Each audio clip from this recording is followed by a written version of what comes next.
Hello, we are Team 3, and this is the exit demonstration for the fund and resource modules for the one-step relief platform. One of the core accomplishments during the sprint was the full integration of both modules with the main one-step application. And so you can see now we can access both from the left menu.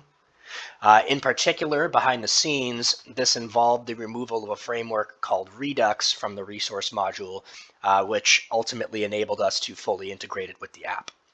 We'll start with the resource module. In general, there was a lot of refinement on both the front and back end, though if you recall what this looked like last sprint, fundamentally it'll look pretty familiar. As a reminder, as a general user of the platform, we can browse resources and purchase them for disaster relief efforts. So for example, if I want to view the details of this flashlight, we can jump into those details. Like I said, besides general refinement, it's notable that down here on the right, where we had a placeholder before, is now an integrated map via Google Maps. So we can see the pinned location of this resource, and this is now fully functional with the location that's tied to this item. Now, we can also purchase this product, of course. We have ditched the concept of a shopping cart in this case, and instead we can simply buy these products by clicking on the Buy Now button. There are multiple shipping options now for each resource. This product was pickup only, so I'm kicked right to the payment page, where I can simply enter my information to buy the product, though if this was a delivered product, I would also be prompted for my shipping information. In this case, however, I can hit pay, and it'll thank me for my order as my blockchain payment has gone through. And we can also view our orders on an orders page, which will be tied to the user. Notably here, we've implemented this concept of order state. Orders could be created and paid, awaiting pickup, shipped, etc. And so these kinds of things are tracked for the benefit of both users and suppliers. To that end, on the supplier front, a lot of this is going to be familiar as well, if you recall from last sprint. So suppliers have a profile, so to speak. They can also review their orders in a similar fashion to the way that we're doing now. But if we head over to the resources page, once again, there's a lot of general refinement here, but probably the most notable new feature is the ability to publish and unpublish resources from sort of the main repository, if you will. So in other words, I can create drafts of resources or make them public for people to find and buy.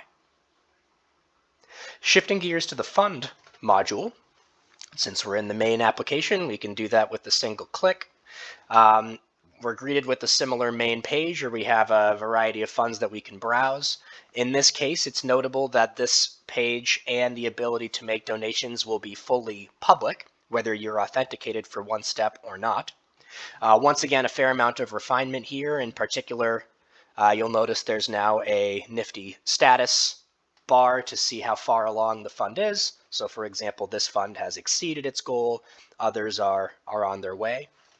If I want to make a donation, we can do so by simply clicking this button and or heading to the details page and donating from there. We're going to grab our trusty infinite money account here, so bear with me one sec while I just copy and paste into these fields, and we'll make a nice big donation here. And so if I do this, we'll be thanked for donating. We can head back to the fund page, and what you'll notice here is that the status bar has incremented relative to the fund goal. Now, the other big functionality we've implemented on this front is the ability to distribute these funds.